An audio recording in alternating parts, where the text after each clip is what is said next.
Irmãos, abram suas Bíblias em Isaías, capítulo 6, perdão, 9, Isaías 9.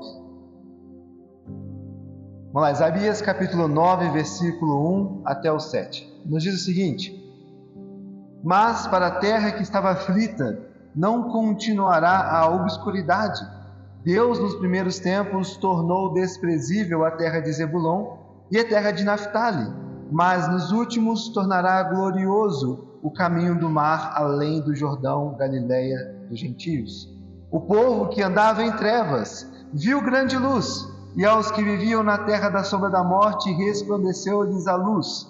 Tens multiplicado este povo, a alegria lhes aumentastes. Alegram-se eles diante de ti, como se alegram na ceifa e como exultam quando repartem os despojos.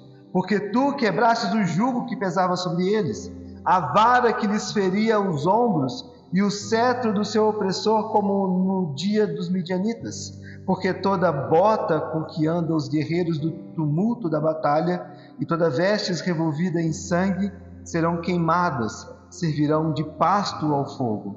E aqui o texto clássico que nós utilizamos sempre no Natal: porque um menino nos nasceu, um filho se nos deu. O governo está sobre seus ombros, o seu nome será Maravilhoso Conselheiro, Deus Forte, Pai da Eternidade, Príncipe da Paz, para que se aumente o seu governo e venha a paz sem fim sobre o trono de Davi e sobre o seu reino, para estabelecer e firmar, mediante o juízo e a justiça, desde agora e para sempre. O zelo do Senhor dos Exércitos fará isso.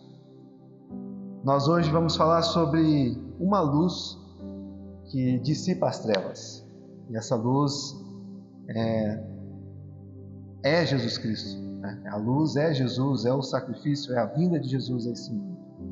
A narrativa bíblica, queridos, ela está repleta de contrastes que destacam a soberania de Deus em meio à fragilidade humana. Entre eles, o contraste entre luz e trevas, eles ocupam um lugar muito importante nessa narrativa. Desde o princípio, lá em Gênesis capítulo 1, a luz ela surge como um primeiro ato criativo de Deus para trazer ordem ao caos. E Deus ordena: haja luz, e houve luz. E as trevas que cobriam a terra, o face dos abismos, elas são dissipadas.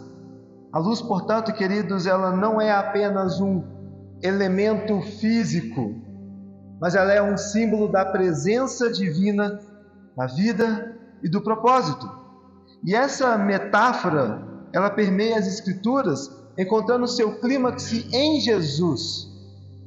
Jesus Cristo, a luz do mundo, que veio para dissipar as trevas do pecado. Contudo, antes da gente compreender essa profundidade dessa declaração, é necessário que nós possamos reconhecer o estado de escuridão em que a humanidade ela está mergulhada. Em Isaías, no capítulo 9, versículo 2, o profeta ele está retratando um povo que caminhava em trevas e vivia na terra da sombra da morte. E essa condição ela não é apenas um problema histórico de Israel, mas ela também é uma realidade espiritual da humanidade. É uma realidade espiritual universal. As trevas, elas representam, queridos, o distanciamento de Deus, o domínio do pecado e a morte espiritual. As trevas espirituais, elas são introduzidas nas Escrituras pela rebelião de Adão e Eva lá no Éden, quando eles desobedeceram a Deus. E eles não apenas perderam a comunhão com Deus, com o Criador, como também eles mergulharam toda a criação nessa corrupção, por causa do pecado, por causa da morte. Lá em Romanos capítulo 5, versículo 2, Paulo vai dizer que por um só homem entrou o pecado no mundo. Adão, o pecado passou a existir nesse mundo. O apóstolo Paulo ele descreve a humanidade, queridos, a humanidade caída, como entendimentos obscurecidos, separados da vida de Deus pela ignorância e pela dureza de seus corações, lá em Efésios capítulo 4, no versículo 18. E essa condição sombria da humanidade, ela nos é um lembrete de que sem a intervenção divina, nós estamos cegos para a verdade e incapazes de poder encontrar uma redenção com os nossos próprios esforços. Como escreve Agostinho, a gente até falou na nossa aula de hoje, o coração do homem é inquieto até que ele encontre descanso em ti.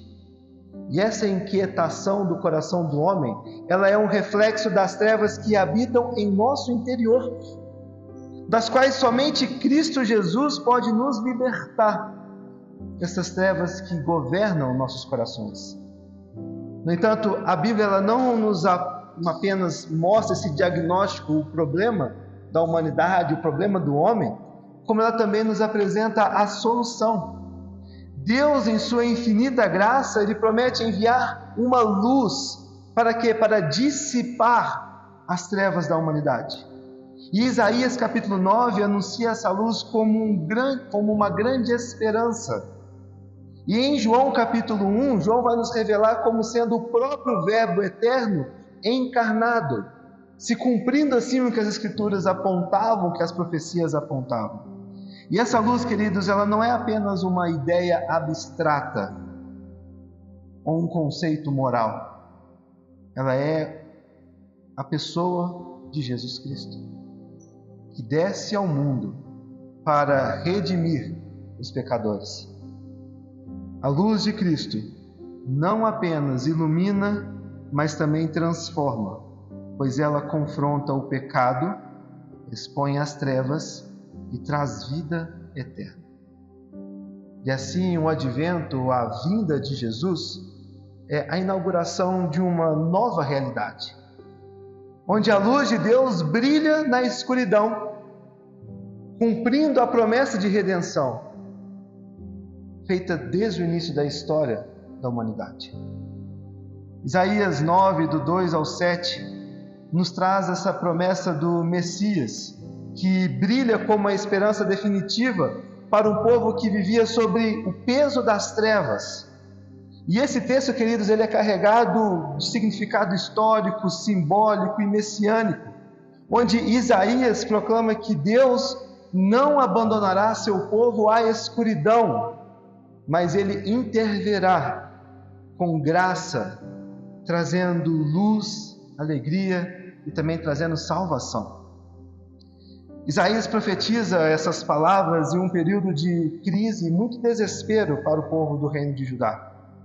A morte de Israel já havia caído na mão dos assírios. O norte de Israel, já havia caído na mão dos assírios.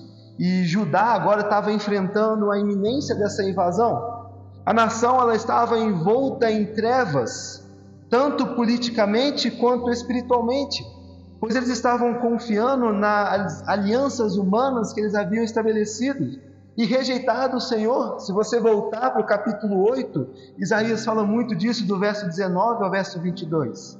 E o capítulo 9 começa exatamente onde o capítulo 8 termina, descrevendo um povo que vivia na terra da sombra da morte.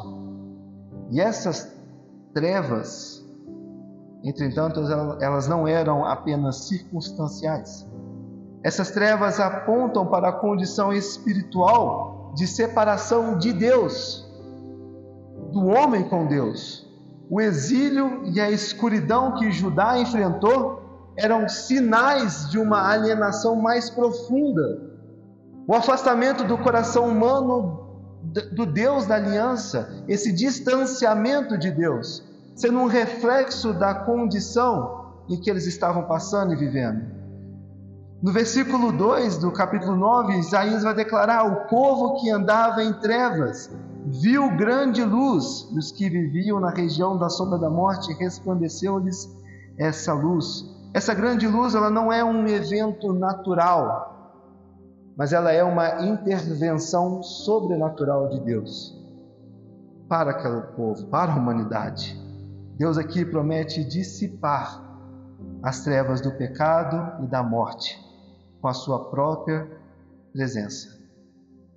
A palavra luz aqui, queridos, ela nos simboliza essa vida, essa salvação, essa comunhão com Deus. Quando a luz de Deus ela brilha, ela não apenas dissipa a escuridão, mas ela também revela o propósito redentor de Deus para o seu povo, para mim, para você e para a humanidade. Em outras palavras, a luz não é apenas um escape das trevas, mas ela é uma nova realidade de vida e de alegria que o próprio Deus nos proporciona e nos oferece. No versículo 3, Isaías descreve essa alegria que acompanha com a chegada da luz. E essa linguagem que ele usa no versículo 3, ele vai dizer lá: tens multiplicado este povo, a alegria lhes aumentastes, alegram-se eles diante de ti, como se alegram na ceifa e como exultam quando repartem os despojos. Essa linguagem que Isaías traz aqui é uma linguagem de celebração, muito semelhante, como ele coloca aqui, da celebração da colheita, da celebração de uma vitória após as batalhas. E essa alegria ela não é circunstancial, uma alegria fundamentada na restauração da comunhão com Deus. O povo estava em grandes trevas, o povo estava afastado, a comunhão com Deus estava cortada, o caos reinava, e veio uma luz para tirar essas trevas, e essa luz traz alegria.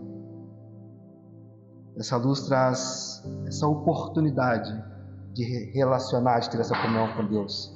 E é nessa certeza de que Ele cumpre as suas promessas.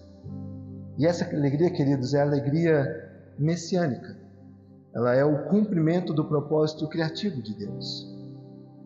A alegria da redenção é o eco do muito bom de Gênesis, um vislumbre do mundo restaurado, para o qual Deus está conduzindo toda a criação. No verso 6, Isaías vai fazer essa promessa de luz que atinge o seu clímax na descrição do Messias. Porque um menino nos nasceu, um filho se nos deu, o governo está sobre os seus ombros, o seu nome será Maravilhoso Conselheiro, Deus forte, Pai da eternidade, Príncipe da paz. Aqui Isaías combina a humanidade e a divindade do Messias. Ele é um menino que nasce, mas também ele é o filho dado por Deus. Os títulos aqui que Isaías trazem atribuindo ao Messias revelam seu caráter e revelam também a sua missão. Maravilhoso Conselheiro, ele possui a sabedoria divina, perfeita para guiar o seu povo, para guiar a humanidade. Jesus não apenas nos dá conselhos, como ele é o próprio conselho, a sabedoria de Deus encarnada. Ele vai dizer que esse que é a luz que veio para dissipar as trevas e trazer grande alegria é o Deus forte. Este não é um líder humano comum, mas é o próprio Deus, soberano sobre todas as coisas. Ele também é o Pai da eternidade. Ele não apenas age no tempo presente, mas ele também oferece cuidado eterno e reconciliação com Deus. E ele é o príncipe da paz.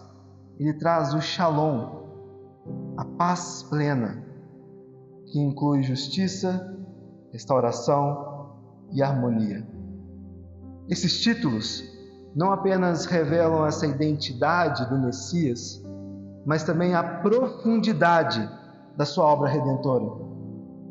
Ele vem para trazer luz às trevas do pecado, sabedoria ao caos e paz às relações quebradas.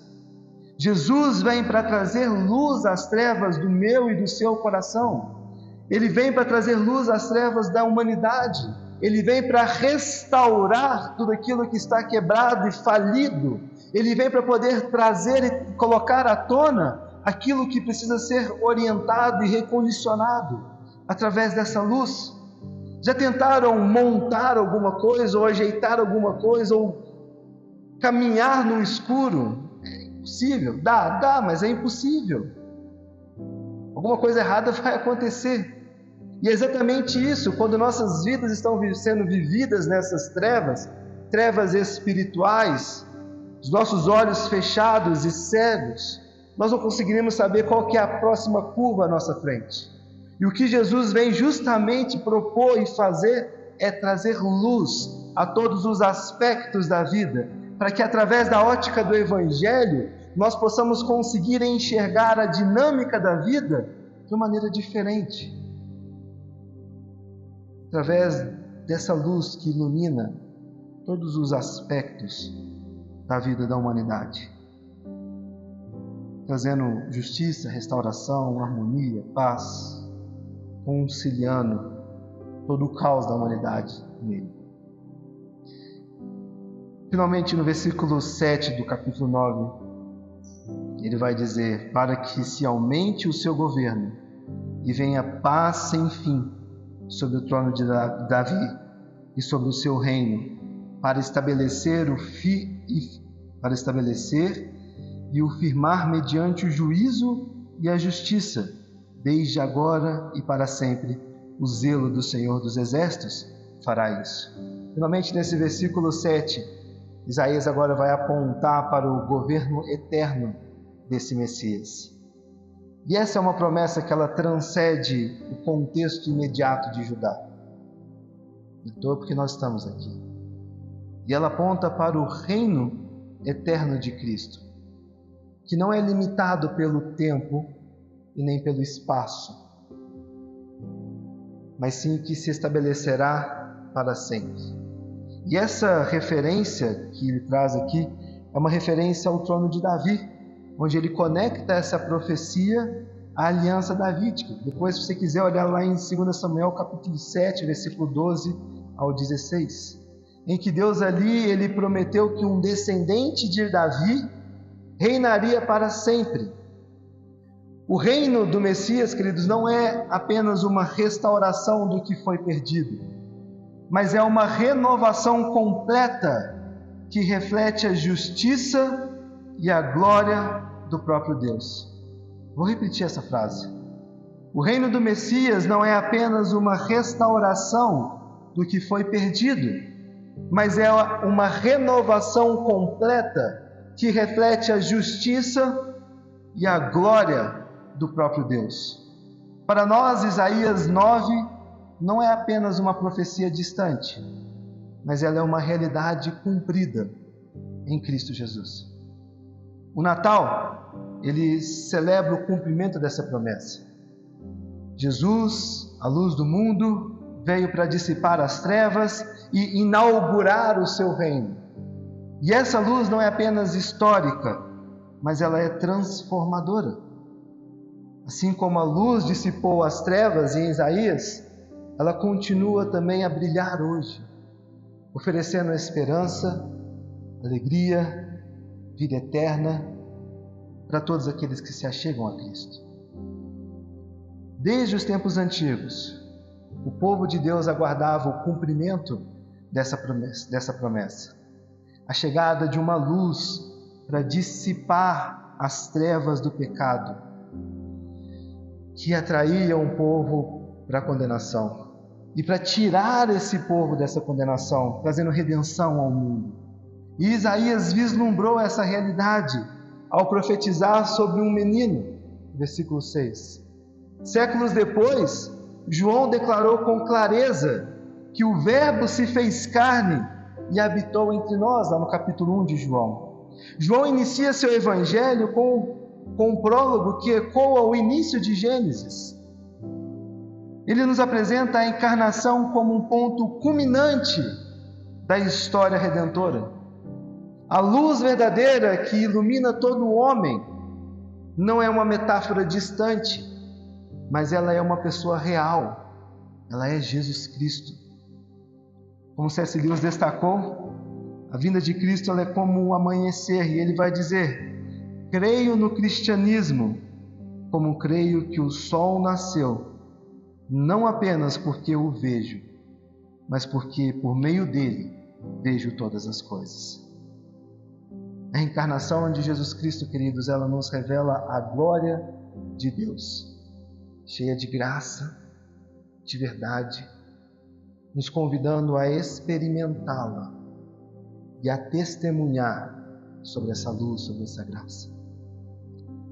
No Sermão do Monte, Jesus expandiu a nossa compreensão sobre o impacto dessa luz, quando ele afirma, Mateus capítulo 5, versículo 14: Vós sois a luz do mundo. A luz que veio ao mundo, agora ela brilha através de nós. A profecia de Isaías, ela se cumpre no nascimento de Jesus. Ao se cumprir no nascimento de Jesus, estabelecer o seu novo reino, estabelecer esse reinado sobre a humanidade, em proporcionar à humanidade uma oportunidade de se reconciliar com Deus, para dissipar as trevas que há na humanidade. Ele agora vai dizer que, experimentando e vivenciando esse reino e essa luz, todos nós que estamos debaixo desse governo, somos agora a luz do mundo. Percebam que a profecia ela se cumpre em Jesus, mas em Jesus há um mandato para que nós sejamos os portadores e multiplicadores dessa luz. O mundo ainda está em trevas, há caos ao nosso redor, há muitas confusões ao nosso redor, há muitas pessoas que ainda não têm o seu relacionamento com Deus reconstituído, estão separados desse relacionamento com Deus. E a missão agora é nossa, de sermos os portadores dessa luz, de mostrarmos ao mundo o cumprimento de Isaías capítulo 9, que aquilo foi real há 2000 anos atrás, quando nós nos tornamos agora luz deste mundo, porque a verdadeira luz dissipou as trevas do meu e do seu coração. Assim como essa luz natural que expõe o que está oculto e guia aqueles que estão perdidos, os cristãos, eu e você, nós somos chamados a refletir a glória de Cristo. Como? Com nossas palavras, com as nossas ações, com o nosso testemunho, com nossos relacionamentos, com a nossa vida comum, ordinária e diária. E, queridos, essa responsabilidade ela é tanto individual quanto comunitária. Nós somos faróis em um mundo que está envolto em escuridão, vivendo de maneira que nossas boas ações ou nossas obras elas possam glorificar ao Pai que está nos céus.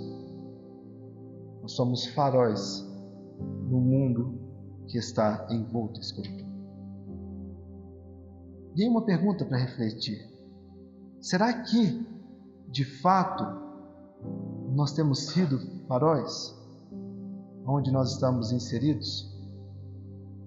Em nossas famílias, nossa comunidade, em nosso trabalho, em nossos relacionamentos, nas nossas dinâmicas da vida? Será que de fato as pessoas sabem que somos cristãos? Que eu e você somos cristãos? Será que de fato estamos levando essa mensagem de Isaías 9, esse governo desse menino que nasceu, onde detém todos os governos em suas mãos, para as pessoas que estão em grandes trevas? Será que estamos cumprindo o mandato que nós temos de ser pregadores, anunciadores dessa mensagem? Queridos, essa responsabilidade ela é essencial para a missão da igreja. Cristãos que não vivem como luz perdem seu propósito de existir. Cristãos que não vivem como luz perdem seu propósito de existir. Nesse mesmo texto, Jesus vai falar: se um sal não cumpre seu papel para poder temperar a comida, ele já não serve de mais nada. Se nós que somos a luz do mundo não estamos mostrando essa luz, qual que é o nosso propósito então de existir? Em outras palavras, nossa vida ela deve ser um reflexo direto daquilo que nós celebramos no Natal. Não é só uma data para comer comidas gostosas, arroz com uva passa. Não é só uma data para comer pudins, para poder comer banoffes, para poder comer chester, pavê, para trocar presente. Não é só uma data para isso. Não é só uma data para tirarmos uma folga e juntarmos a família e amigos. Ela é uma data que reverbera, que ecoa por toda a humanidade o plano redentor de Deus, onde essa luz raiou, brilhou, assim como Deus disse lá: haja luz sobre as trevas. Aqui, e a luz física veio sobre as trevas. Aqui houve o nascimento dessa luz sobre as trevas espirituais, do meu, do seu, do coração dessa humanidade. Os cristãos que não vivem como luz, eles perdem seu propósito de existir. Queridos, o Natal não é apenas o início de um novo capítulo. Ele é, como já dissemos aqui, a inauguração do reino da luz. Ele é o momento em que Deus demonstrou o seu amor de maneira tangível, enviando seu Filho para habitar entre nós. O Natal nos lembra que Deus tomou a iniciativa de vir até nós, trazendo luz às nossas trevas, convidando-nos a viver a sua luz. E essa luz, ela não é uma lembrança distante de um evento passado. Não mesmo. Mas ela é uma realidade viva que transforma nossa existência e nos dá esperança para o futuro. O Natal é mais do que um evento para ser comemorado. Ele é uma mensagem para ser vivida. Ele nos desafia a adorar o Rei que veio ao mundo e a refletir a sua luz em nossas vidas cotidianas e a compartilhar esperança que encontramos nele. Natal é o momento onde nós celebramos, conhecemos, vivemos, temos grande alegria, mas também somos confrontados a compartilhar a real existência do Natal. A verdadeira luz já veio a este mundo, se encarnou, para que eu e você não andássemos mais em trevas. E é nosso papel, nossa missão, poder levar essa luz àqueles que estão em grandes trevas. Pedindo licença para o texto de Isaías, mas traga o versículo 2 do seu contexto. O seu vizinho, o seu amigo, o seu colega de trabalho que andava em grandes trevas poderá se alegrar ao encontrar a verdadeira luz. E eu e você podemos compartilhar para ele. Que Deus nos ajude, queridos, a realmente celebrarmos o Natal com seu sentido verdadeiro, que é Jesus, o Rei desse mundo, a luz deste mundo, e nós, coagentes agora, atuantes com um mandato sobre nós, para sermos portadores dessa luz. Vamos orar? Obrigado, Deus, muito obrigado mesmo, Senhor, por sua vinda, seu nascimento, pelo cumprimento, Deus, de suas promessas. A verdadeira luz veio a este mundo para dissipar as trevas, ó Pai, para trazer o governo sobre os seus ombros, ó Deus, para poder inaugurar um novo reino, ó Deus, um reino de luz, um reino que dissipa as trevas e um reino que nos permite sermos reconciliados agora contigo, ó Deus. Corações inquietos, ó Pai, corações que não têm direção, corações que estão sendo guiados e governados por suas próprias vontades, ó Deus, precisam, como nós já experimentamos, encontrar a luz para poder direcionar para o caminho certo. Que essa missão que agora o Senhor nos deu, para sermos a luz do mundo, que nossa igreja, que nossa vida possa sempre refletir isso, Jesus. Nos ajude, ó Pai, a sermos esses faróis, ó Pai, por onde nós passarmos. Que essa igreja, Jesus, ela seja um farol, ó Pai. Que essa igreja, Deus, possa trazer muitas pessoas aqui que estão perdidas em trevas e que precisam ouvir e ser confrontadas, ó Deus, pela verdadeira luz, Jesus. Que o Senhor possa nos usar para ser esses instrumentos do Senhor na vida de outras pessoas, ó Pai. Que essa verdadeira luz que brilhou em nossos corações, ela possa brilhar em outros, ó Deus, e que cada um de nós, cumprindo o seu propósito, Deus, cumprindo o seu chamado, esse mandato cultural, possamos levar Jesus Cristo, ó Deus, aqueles que padecem e precisam de Ti, ó Pai. Obrigado, Deus. Obrigado pelo Natal. Obrigado por esse tempo, ó Deus, esse tempo de celebração, esse tempo de voltarmos nossos corações para Ti, Jesus. E que essa verdadeira mensagem do Natal seja sempre o que nos motivará, ó Deus, a viver esse sentido verdadeiro, Pai. Nós Te louvamos e agradecemos, Jesus, em Teu nome. Amém.